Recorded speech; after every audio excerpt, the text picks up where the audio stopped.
Everyone. Well, I'm here this morning with Jim Freese, the staff astronomer from Thronateeska Heritage Center, and we're talking about this 12/21/2012 phenomenon. Everybody's been kind of talking about it. Everybody has different opinions, but we're going to get the Heritage Center's opinion this morning. I know you got a lot to say, so bring it on. What do you want to talk about? The 2012 phenomenon started many years when they discovered the Mayan calendar, the long count calendar. But what happened is the misconception of what it actually meant is what really started this whole thing, and a whole bunch of new wave authors came in and gave their own opinion, and that's what started this whole thing, a whole chain reaction. Okay. But it starts with the first image we got here from the Mayan Temples, and it's basically everything the Mayans did was extremely complicated. They loved calendars. They wanted to know when their start date was, when was the date of creation, and that's why they built these long count calendars. Okay. And the first temple here, each step in that temple is 90 steps on each side. And that is a 360-day calendar. Really? And you'll notice the 360 instead of 365. Yeah. The last 5 days of the year were considered bad luck. Really? So they didn't include them. Oh. The temple is actually an observatory. All that top part is actually hollowed out, and it's designed to find all the stars and different times of the year. So they were very good at math, very good at knowing what was going on. Okay. But what we've got is, you can't even see it in this image, unfortunately. Our sun is 27,000 light years out away from the center of the galaxy. Part of the phenomenon is the Galactic Lineup. And they're saying that once everything lines up, things go wrong. And that's not true at all. This lineup actually happens every year. Okay. Every winter solstice. On the next image, you'll see that our Earth, the sun, and the center of the galaxy, that line across on the left, all line up. It happens every year. Okay. So there's nothing really important about this, really. The only thing that makes it difference is it lines up on the same date that the Mayan calendar ends. Okay. The Mayan calendar is designed to go for 5,125 years. Well, the reason why they did that is so they can figure out their creation date. They wanted to know when they began. Most cultures do. We all want to know when it started. Well, through their huge math problems and their dedicated work to the calendar creating, they figured it out. It was September 6th, 3114 BC. Oh my goodness. That is the Mayan creation date. That is the beginning of the fourth age of the Mayan year. Wow.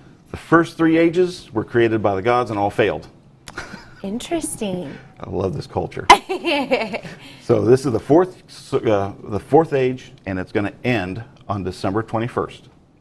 The thing is, though, the Mayans never considered it an end date. Okay. It's just like 2012, the year, the Y2K. Oh, I see. It's the same kind of threat that they think, oh, everything's going to end. No, the Mayans planned on continuing. It was going to continue on. And the next image, we can pull it up. We'll see. What is the next image? Next image of? I can't remember. Oh, there it is. There we go. This is what it's going to look like. This is what the Mayans were looking for. Our sun will drop through the center plane of the galaxy, and that is considered rebirth, not death. And it happens all the time. And people like to say that, oh, it's going to line up with the black hole in the center of the galaxy. That circle over there is where the black hole is. It's several degrees off. That never happens.